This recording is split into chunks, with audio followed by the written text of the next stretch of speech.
এবার সেই মজা বাবা, আমরা আসতাম আগে। পাইছিস? এই তো পাইছিস মেথর শাক। এ দাঁড়াচ্ছে, এ দে তুল কই না না। চ তুমি এবার দেখতে দেখতে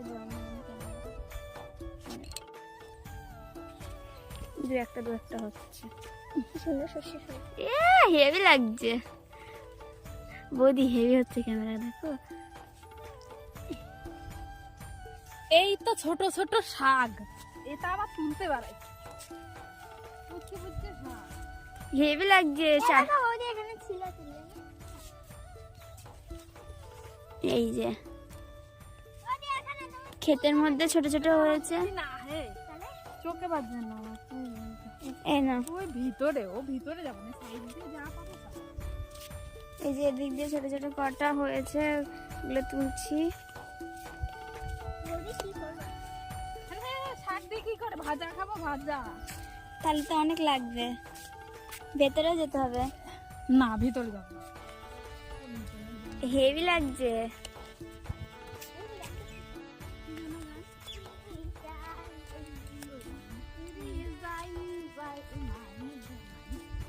এদিকটা দেখো, এদিকটা হতে পারে।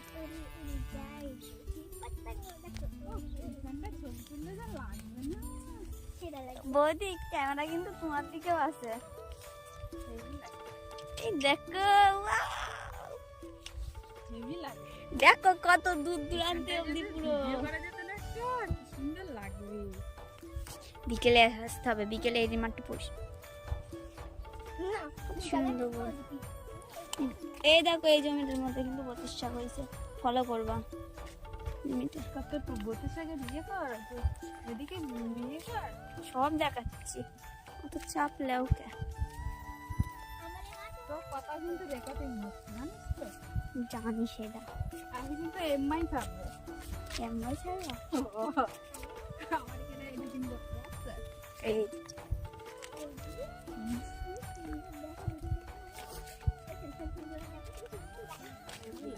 এই জায়গায় কিছু গাছ লাগাই না নাকি? হ্যাঁ লাগাবে, চাষ আগে মানে ধান চাষ করেছে।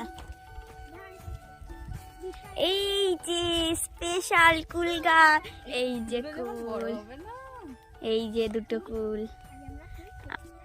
আমরা আগে এখানে কুল চুরি করতে আসতাম।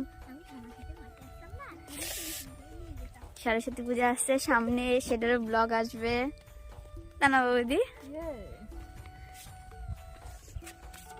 ওই জমির মধ্যে ঢুকতে হতো, ওর মধ্যে ভালো ছিল, যার সময় ঢুকবো। না রে ভিতরে ঢুকবো না। কি এটা কি কবিতা? না কিছুই কয় না, শস্য খেতে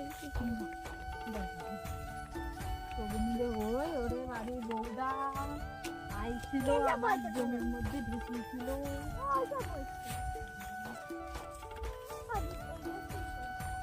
ধান ধানের চারা বানিয়েছে না? হ্যাঁ মনে হচ্ছে বড় পেস্তর। আমার ওই জায়গা ফাঁকা দেখে আমি বুঝতে পারলাম যে ধান লাগাচ্ছে, কিন্তু এরকম করে রাখেছে কেন? ওই কুয়াশা করলে ও কুয়াশার জন্য।